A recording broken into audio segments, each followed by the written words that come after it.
Shanti Om, Shanti Om, Shanti Om, Shanti Om. So it's almost like you hear news about something, right? And you feel almost like out of control. Like there's just chaos, right? And it almost triggers this thing in you that it's like, oh, I need to try to control something. Like what can I control? Oh, maybe I can control Scott, or maybe I can control Manu, or you know what things can keep me in this control mechanism. And I think being able to observe that, like you're saying, by doing your self inquiry or yoga and stuff like that, is really powerful. But yeah, I mean that pull can be very very hard stuff. What do you feel like is the most challenging part when you feel very much in your head to get back to that kind of that self place? It is sometimes it's like a swing, Mm-hmm. right? And I have like, let's say in the morning, right? In the morning I'm mostly pretty aware of my thoughts, trying to mimic me or trying to be me, trying to act like I am as a person having these thoughts, right? So, but I'm kind of waking up. I'm fresh still, right? And I have enough energy to observe that, to say like, okay, these are the thoughts trying to act like me and trying to tell me something, where make me believe that I have these thoughts or whatever. So this is not a big thing, but then I start the day, right? And then I do like little tasks here and there. I'm becoming the doer, and it's okay as long as I observe these things. Yeah. But when it comes to, like, let's say I go to a workplace or I go outside of my comfortable space and I meet people where I used to play a certain role or a certain identity person, in a way where I really like get pulled into a personhood because almost like it's almost like my protection, right. Or I feel just like comfortable in that role. That makes the swing go like faster and faster. My mind becoming very active, like swinging. It's going fast and stuff. And all of a sudden I'm losing the observer perspective, get pulled into the personhood, which having all these thoughts, having to deal with all these things. So, and sometimes I'm like noticing, when I'm lucky, I'm noticing early enough.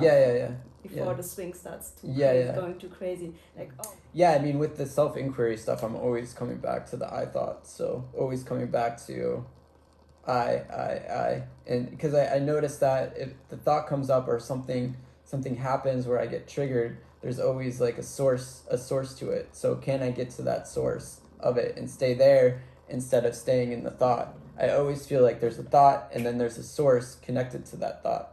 So can I stay in that source? Can I stay in that kind of, because it's always coming from that pureness. So that's just practicing. Not like you were saying before, practicing not getting caught up in your thoughts, but keep coming back to yourself, the your inner peace and clarity, because there's so much peace down here. It's really hard to split it up, to say like, oh wow, I'm not my thoughts, I'm not this identity, it's just a thought form. Both are, right. The thoughts and the thought form. So I have to break it again, and I have to say, okay, here's me, the self, which is still in a peaceful state. It's just nothing. I'm nothing. I'm not identified with anything. I have no identity. Like there's just like peaceful nothingness. And there are the mind. And it's okay. And I observe these thoughts like, okay.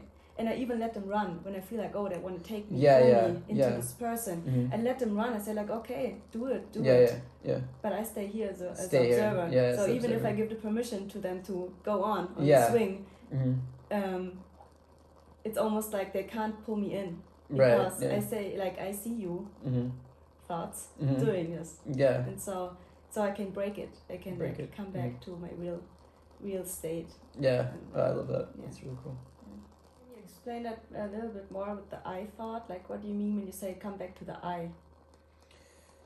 So many of the sages in India, as you know, is like, what they're saying is there's a source or everything starts with I. Like when you wake up in the morning, your mind immediately turns on and says, I am Manu, I am Scott, right? So you get this like almost like it's like a web coming out of a spider, like boom, like all of a sudden the whole world is born. And it all starts with the I. So everything comes after the I. Every thought comes after you feeling like you're the person that's having this thought. So if you can come back to before all these concepts of yourself, which start with I, and almost switch it around where you're reversing, instead of letting the I go to the mind, can you turn the I the other way around and point it in the direction of just no mind,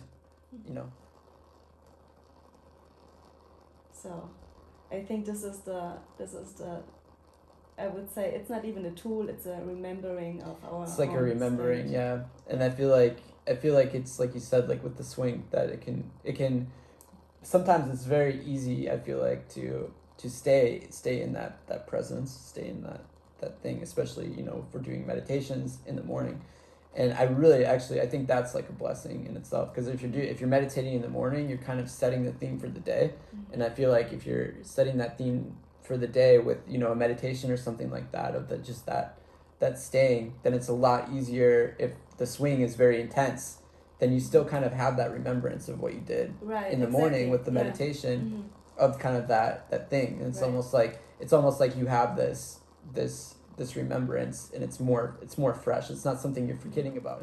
Do you feel like that? Yeah, and it makes so much sense, because I mean, why are you like very blissed out in between all the craziness that is going on? Yeah. It is because you're experiencing and you're feeling what your mind is focusing on, right? Right. And you focusing for the most time like on your bliss, or Right. on your peaceful feeling inside, Yeah, which is yeah. always there, which Yeah. doesn't change whatever Doesn't happens change, yeah. outside, Mm-hmm. So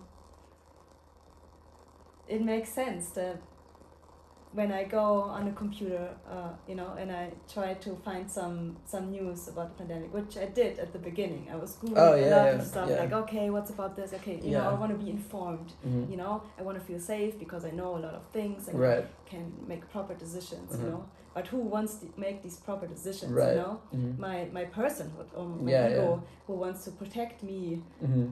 But it's weird, because there's nothing really to protect, because Right. this peaceful state will not change. Right. So it will stay as it is. Yeah.